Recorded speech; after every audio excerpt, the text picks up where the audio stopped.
This is Uncle Rico, and he is one of the main characters of a movie called Napoleon Dynamite. You see, back in his day, Uncle Rico could throw a football as far as the eye can see, but unfortunately, he never really got his chance to shine. Coach would have put me in fourth quarter, we'd have been state champions, no doubt. You better believe things would have been different. I'd have gone pro. Which brings us to today, where we find out what if Uncle Rico did win that state championship and go on to play some college football, as we follow him on his road to glory. Now, Uncle Rico always knew that if he can go back in time, winning a title and making it to the league is the most important thing. But he also wanted to know if there was any great mountains nearby, because he wanted to be able to see mountains while inside his own stadium. And after witnessing the most beautiful view his eyes have ever gazed upon, he knew exactly what he had to do, and signed with Utah. Now, his coaches had made it clear that he wasn't going to play at all this year. They had a Heisman Trophy candidate in at quarterback, so Uncle Rico could have the opportunity to sit back and learn. And Uncle Rico did not have a problem with that, because it was a lot better than what he probably would have ended up doing. I need you to give me a ride in an hour. Well, Uncle Rico's got a sale to finalize in Benida in 5 minutes. Well, can you just take me and then drop me off when you're done or whatever? Weeks would go by, and Uncle Rico would continue to ride the bench. But throughout his freshman year, he was becoming one of the bigger leaders on the team. People always saw him out there working by himself in the field. And it definitely seemed to translate well to practice, because there were multiple times where Uncle Rico would go crazy on the starting defense and make them look like fools. Somehow Utah actually ended up winning the Big 12, and it turns out Uncle Rico wouldn't have to worry about being put in the game, because Utah would also find a way to somehow get to the national championship and win it against SMU. And this became a great foundation for Uncle Rico to follow in the footsteps of Cameron Rising and begin to build his own legacy. But going into his sophomore season, some of the coaches didn't even know about his biggest asset. I used to be able to throw a pigskin a quarter mile. Are you serious? I'm dead serious. And he wanted to get back to that, so he upgraded his power and his accuracy before getting into his first game of the season against Memphis. To start his career off, Uncle Rico was just soaking in the vibes of the stadium before handing the ball off for a 3-yard gain. He hit a nice pass across the middle to keep his first drive going. But then here on 2nd and 11, the left tackle just allows guy to run all the way through, and Uncle Rico takes the first sack of his career. And I guess it had to get a little worse before it got better, because on this play, Uncle Rico throws a deep pass across his body, and it ends up getting intercepted for the first pick of his career. Luckily, Memphis didn't capitalize on it, and Utah would take the ball back and begin driving back downfield, picking up huge gains in the pass and running game. They were really beginning to catch a rhythm, and that was proven to be true, as on 3rd and 25, Uncle Rico ended up throwing an absolute bomb down the right sideline, and the receiver took it all the way into the end zone for the first touchdown of Uncle Rico's career. But although everything seems to be fun and games right now, this is some of Uncle Rico's first real playing time. So sometimes he would look good, and other times, he would look bad, getting sacked for a fumble leading to a turnover. And then unlike 3rd and 25 where he scored a touchdown, this time he throws a pick. So Uncle Rico is definitely getting the whole college quarterback experience right now. At the end of the second quarter, Rico was using whatever legs he had to pick up this first down. And then he delivered a nice pass across the middle to get them into goal-to-goal territory. From there, they took Rico out, and somehow they still didn't even score a touchdown. But it was all good, because after halftime, Uncle Rico was going to throw another pick. He probably already has 3 by now. But Uncle Rico really did feel like it was going to be okay, because Memphis had a hard time scoring on their defense, and Utah was continuously moving downfield. And now on 2nd down in the 4th quarter, Uncle Rico throws another bomb down the sidelines that ends up in the hands of the receiver, who takes it all the way into the end zone for a touchdown, making this a 2-possession game. They almost got the ball back immediately in the red zone, and Utah made sure to take advantage of that. And once they got right up towards the goal line, Uncle Rico found an opening to get into the end zone, and he took it, getting in for the first rushing touchdown of his career. The Utah coach didn't want to show any mercy, so he let Rico go ahead and try to throw another touchdown, which he did right here. And Utah would begin their title defense with a 31-10 stomping of Memphis, all while Uncle Rico threw for over 300 yards and 4 touchdowns. But he did also throw 3 picks. And his nephew Napoleon was roasting Uncle Rico for it. This is pretty much the worst video ever made. You know what, Napoleon? You can leave. Going into the following week, he got a text from his coach challenging him to score 4 touchdowns against this FCS team that they were about to play. So Rico had to shut out all the noise and go out there and perform in his next game.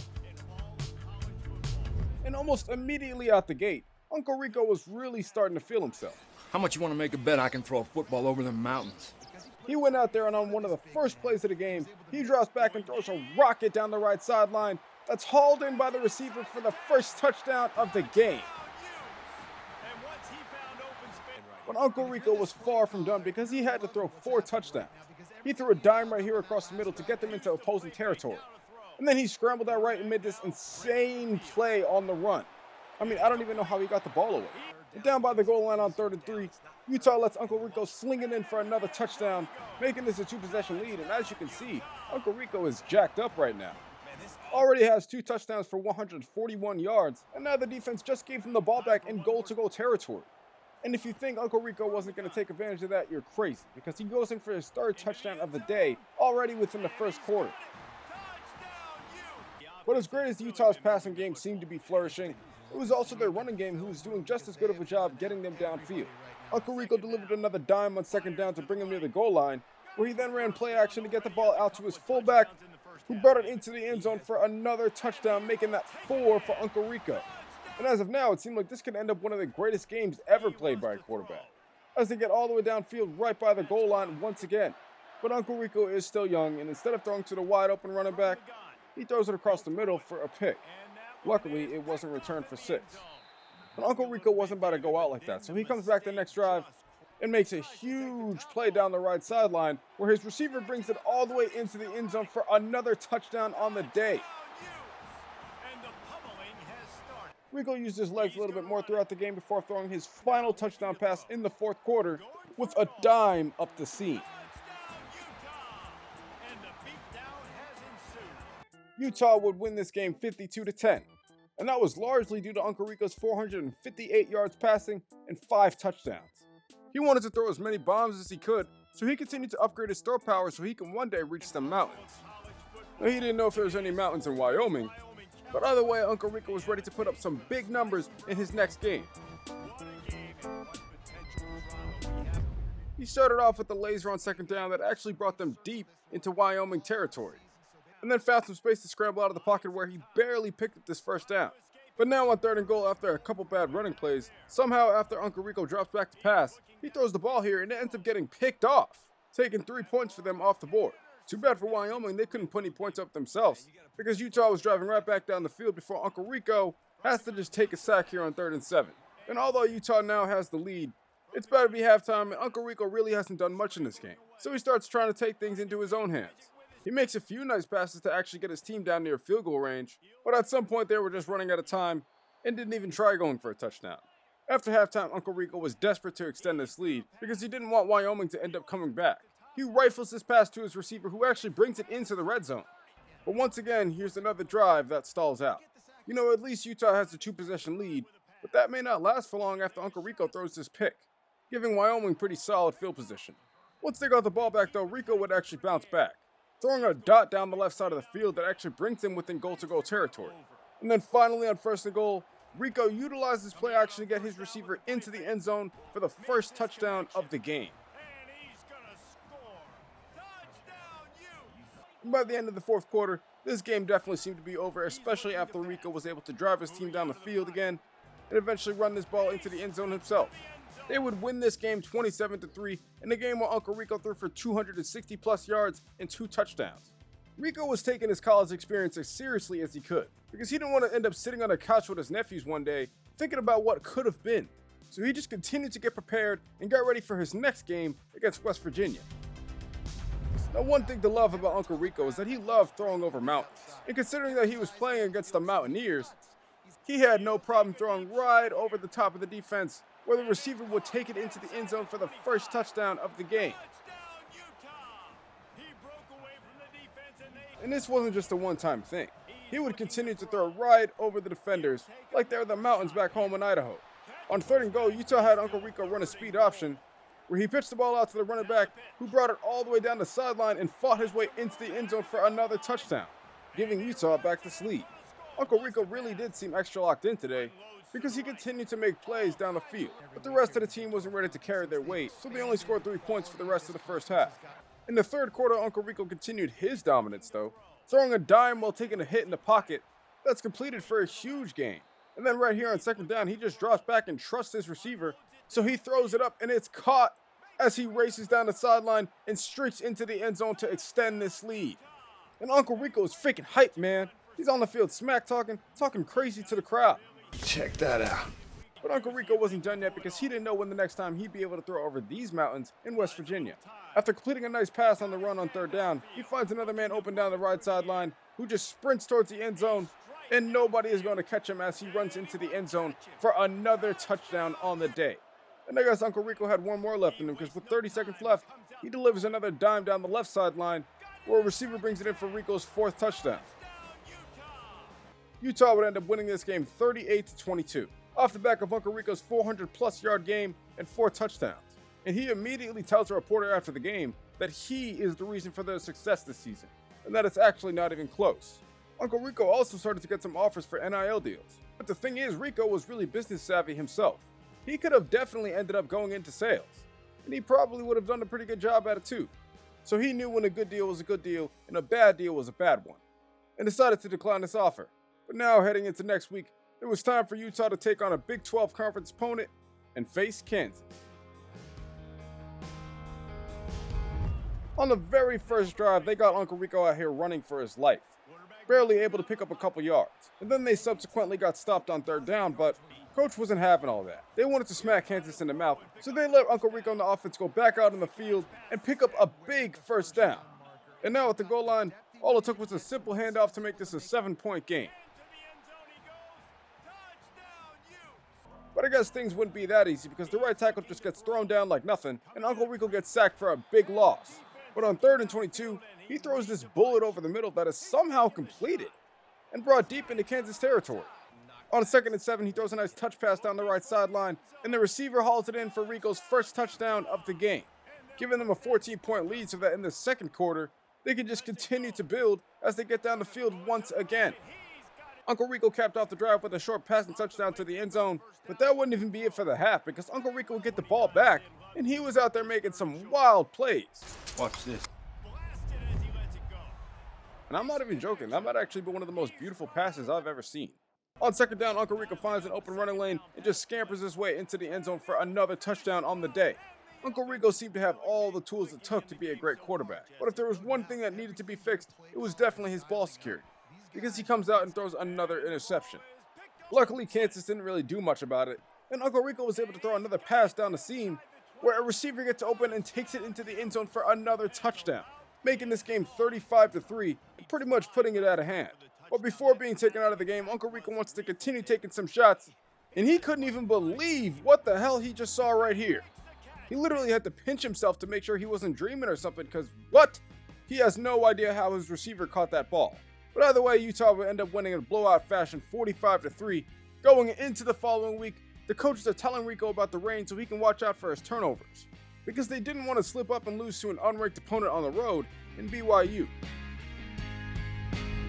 To start this game off, the Utah rushing attack was doing a great job getting downfield and doing its thing.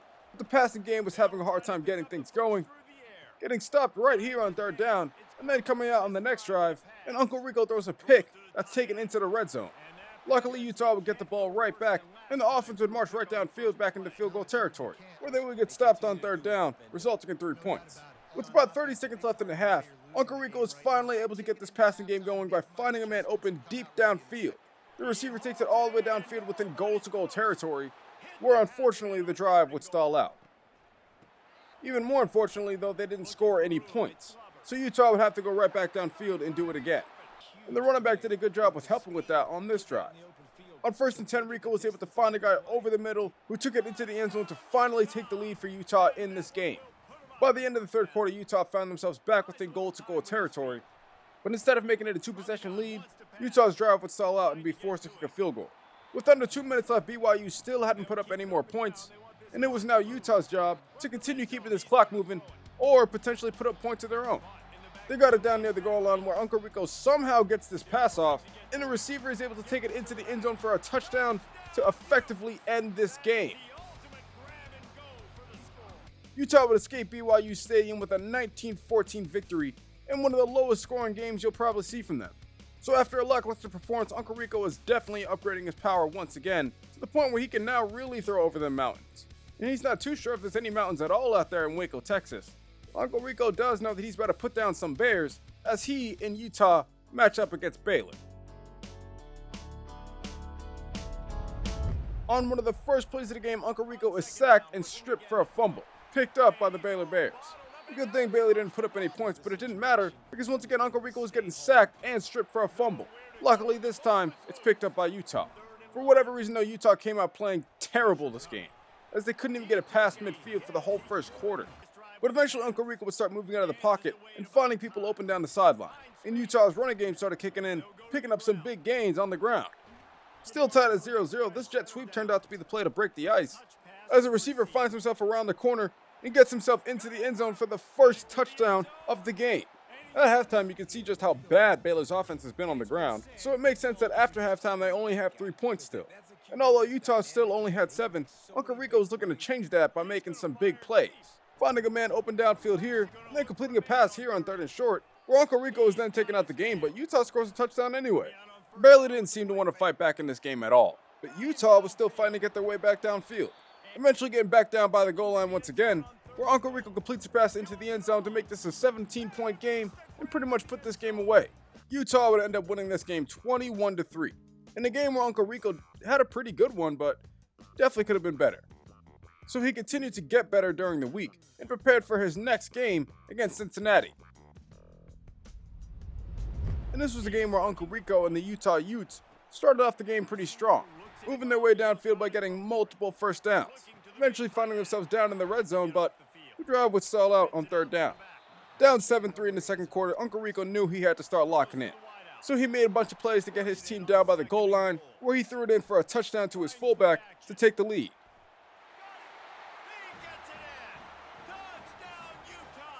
There were lots of moments in this game where Utah was struggling on 3rd down and were forced to kick field goals. But it was nice to know that they had a quarterback like Rico who could get them into field goal range with passes over the middle like you see right here. This game remained a stalemate all the way until the 4th quarter, where Utah was starting their drive backed up at their own 7. But Uncle Rico was finding a way to lead his team back downfield, even if that meant paying the refs for some close calls. With around 30 seconds left, Uncle Rico throws a bomb down the left sideline that is brought in by a receiver and brought down to the 9-yard line. But for some reason, the Utah coach says that's all good with him and takes the offense off the field to kick an early field goal. So now Utah just has to hope that Cincinnati can't get downfield, and it's a good thing that Cincinnati is ass, because I actually think they went backwards on their drive, and this game ends 19-17. Uncle Rico won player of the game with 287 yards and 1 touchdown, but he was just really happy that he didn't throw any picks. And he wanted to maintain that ball security as they went down the final stretch of the season, because now Utah had to go ahead and take on Deion Sanders and the Colorado Buffaloes. And I know a lot of times Colorado likes to say that we coming, but it almost didn't feel like they showed up at all this game. On Uncle Rico's first possession, he was able to throw a dot down the left side of the field, where a receiver takes it all the way into the end zone for the first touchdown of the game.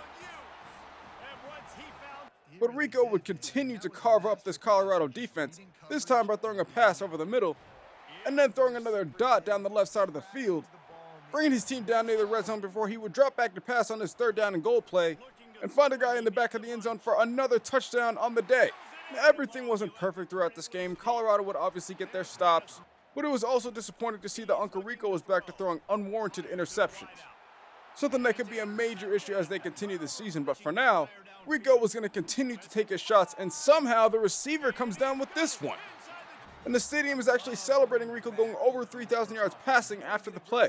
Rico delivers another strike to the end zone to make this game 20-6, but it was still a 2-possession game, so we wanted to officially put this game away. So he drove his team right back downfield with this huge play before getting the ball out to his receiver on the outside, who brings it into the end zone for another touchdown to extend this lead. Colorado would try to fight back after scoring some points of their own, but after Uncle Rico comes right back out and uses his cannon of an arm to deliver this dime to the end zone, this game was pretty much over. And Utah would end up winning 37-21. And one of the receivers actually had a crazy game going for over 200 yards and 3 touchdowns, while Uncle Rico had 400 yards and 5 touchdowns. And this was the kind of dominance you could expect to see out of Uncle Rico when he was on his A game. Because there was some times where he was going absolutely crazy on teams, and there was nothing they could do to stop him. He had a game against Arizona State where he continued to find guys open all over the field. Somehow, a lot of his receivers were making crazy-ass catches and getting into the end zone on long receptions. And since Utah's coach didn't believe in showing mercy, he just continued to let Uncle Rico throw touchdown passes even when they were up by 3 possessions. And that was perfectly fine with Uncle Rico because he just wanted to show the country just how great his team was. They had Uncle Rico in there throwing touchdowns with under 30 seconds left. And Utah would end up winning this game 49-17, in a game where Uncle Rico threw 350 yards, 7 touchdowns to 0 interceptions. And it finally at least earned the Big 12 Player of the Week. The one thing that Uncle Rico definitely always had was accuracy. So going into the final few games of the season, he wanted to make sure that he continued to upgrade it. Because now Utah is starting to get into some tougher games. Their next one against ranked Kansas State. To start this game off, Utah was already down 7, and it was Uncle Rico's job to make sure that they didn't fall too far behind in this game. So he brought them down by the red zone where he threw the ball on the slant, and the receiver actually powers his way into the end zone for a touchdown to tie the game up. Kansas State's defense was pretty tough though, so it was going to be hard for Utah to move the ball consistently. But luckily Utah had a great defense that could help them out with that and put them in great field position. By the end of the second quarter, Utah was able to get themselves into the end zone once again to tie the game up, allowing them to stay close in this game. But like I said, that Kansas State defense was tough, and they brought Uncle Rico down to the ground after halftime. But now on the very next play, Uncle Rico takes a hit in the pocket and delivers a strike anyway to get his team downfield. And then once again finds another guy open by delivering a pass to his running back up the seam, who brings it into the red zone, where Uncle Rico was able to deliver a pass into the end zone to tie this game up once again.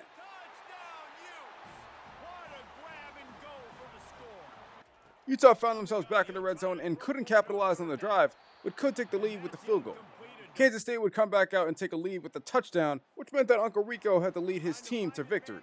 He found a guy down the left sideline who fought his way into red zone territory once again, and this allowed Utah to utilize this RPO play where Rico slinked it out to a guy and brings it into the end zone for another touchdown to take the lead. So Uncle Rico comes to the sideline to watch his team close out the game, praying that his defense can hold up, and eventually they do, allowing Utah to take a knee and they can escape this game 31-28. Uncle Rico threw a well-needed 364 yards and 3 touchdowns. But after the game, somehow he finds out that Utah has fallen to the number 6 team in the country, even though they're undefeated. And that definitely angered Uncle Rico quite a bit. So he made sure to take a lot of that anger out on Texas Tech, because he had another game where he was going absolutely crazy, throwing bombs all over the field, and was pretty much the main reason for his team's success. I mean, it could literally be 3rd and 24, and it did not matter to Uncle Rico. He would throw right over the top of the defense like there were some mountains, go on to score a touchdown, and then strut off the field like nothing even happened. I mean, Uncle Rico was throwing so many touchdowns against Texas Tech that he had to stop and make sure that he wasn't dreaming again, because this was becoming an insane performance. Rico and his receivers would continue to make crazy plays all throughout this game, and ended up winning the game 51-21. After the game though, Uncle Rico didn't see himself on any of the leaderboards as far as rewards for quarterbacks, which was weird because he was clearly the best quarterback in the country. But he just figured maybe they were harping on his interception. And that really is too bad because Uncle Rico was having a hell of a season. Utah had to face off against Kansas State once again in the conference championship game, and Rico was doing his thing. It was definitely a hard-fought battle for the most part, but Uncle Rico, when he had to make a play, he was making a play, and usually getting hit while he was at it. He scored a touchdown with around 2 minutes left to take the lead, making it so that Kansas had to score some points on their final drive, but they didn't, and they ended up losing the game, giving Utah a 28-24 victory and sending them to the college football playoffs. At the end of the year, you start to see why Utah might have so much success, because they have 2 of the best coaches in the entire country. Cade Klubnik out of Clemson ended up winning the Heisman, but it's hard to say that it's well-deserved after seeing the numbers that Uncle Rico put up. Yes, he threw 15 interceptions, but he also led the country in most major passing categories, and even set a couple Utah passing records. But it didn't matter though, because it was time for Utah to hold on to their undefeated streak and defend their national title, and their first opponent would be Penn State. And to start this game off, these stadium lights are extremely bright. But Uncle Rico just has to hope that they aren't too much for him, as he continues to throw excellent passes down the middle of the field to help his team pick up big gains. Their opening drive would end up stalling out, and unfortunately they wouldn't end up getting back to the red zone until late in the second quarter, where once again they had a drive that stalled out. Rico though began to find his groove with his receivers, as he delivers a dot down the sideline inside the 30. And then here on 1st and 10, he finds a guy open the middle who's able to get himself into the end zone to extend this lead and make it a 2-possession game. And the running game seemed to be doing real well until one of the backs decided to fumble and let Penn State back in this game. Literally out of nowhere, Utah found themselves in a tie ball game and had to get themselves into field goal range to win, which they were eventually able to do. Uncle Rico comes off the field and the field goal kicker puts it through the uprights, allowing Utah to escape this game 16-13. Rico had 231 yards and 1 passing touchdown. And just like that, Utah was one game closer to successfully defending their title. But now, they had to face off against Michigan. To start this game off, Uncle Rico was wheeling and dealing, making passes all over the field and helping his team get all the way down the field inside the red zone. Eventually, they would get down by the goal line, but the drive would stall out, resulting in 3 points. The receivers were out here making big plays in this game to help contribute to Utah's success. And the running backs seemed to want it just as bad as they rushed their way into the end zone for the first touchdown of the game. As halftime was approaching, Michigan still wasn't putting up any points.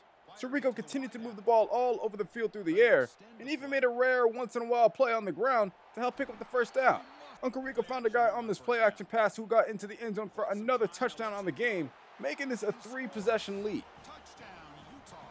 And after this 1st and 10 where Uncle Rico just throws a slant, and the receiver is able to find a way to get all the way down the field, racing into the end zone for another touchdown, this game is starting to seem out of reach. All it took was one more drive from Uncle Rico and a pass at the goal line to help officially close the game out. Oh, I take state. No doubt in my mind. And now with the national championship the only thing on Uncle Rico's mind, after winning this game 31-20, he just can't wait to get into the final game of the year against the Heisman winner Cade Klubnik and the Clemson Tigers. But maybe he wasn't as ready as he thought, because on the first play of the game, Uncle Rico goes out there and throws a pick that's taken all the way to the crib for 6. But if there's one thing I know about Uncle Rico is that he has a short memory. I mean, he'll go right back out there and throw another bomb out there, and he doesn't care if it ends up as another pick. But it was all good though, because Utah was still only down by 7 and had an opportunity to get themselves back in this game. He found a guy wide open here on 2nd and 3, who got himself into the end zone for a touchdown to tie this game up. Now back out on offense, they found themselves down by 7 again, but they were moving themselves downfield. Uncle Rico found another guy wide open over the middle, who was able to race around the edge and get himself into the end zone for another touchdown, and Uncle Rico was freaking hyped. He was just excited to be back here as the starting quarterback and have a chance to compete.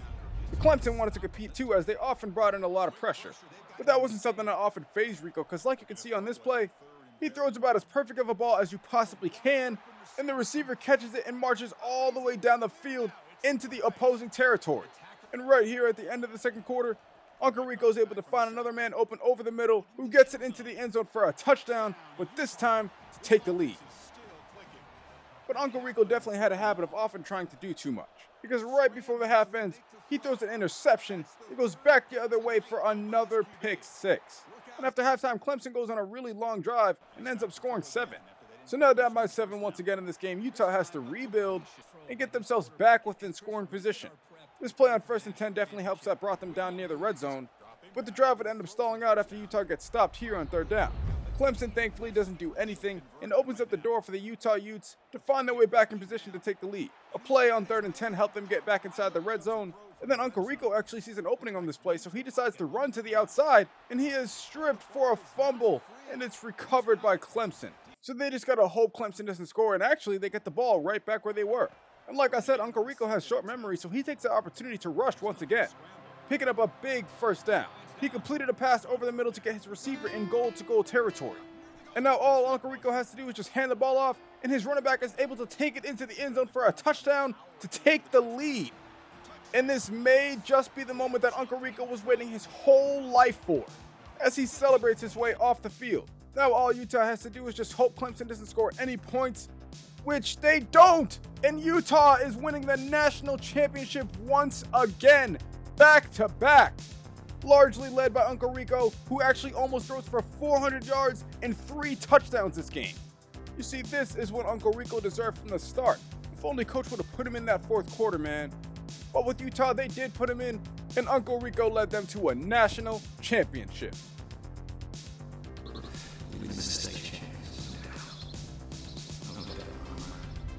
After looking at his stats for the season, Uncle Rico definitely was one of the better quarterbacks in the entire country. But those 20 interceptions definitely got to come down before he ends up going to the league one day. And if you want to see Uncle Rico make it to the league one day, all you got to do is hit the like button and subscribe to the channel, as we are trying to hit 10,000 subscribers before the end of the year. But also be sure to comment down below who else you guys want to see next. If you got to this point in the video, I appreciate you more than you'll ever know, and I thank you so much for watching. Other than that, I hope your NFL and college team wins this weekend, and I'll catch you guys next time.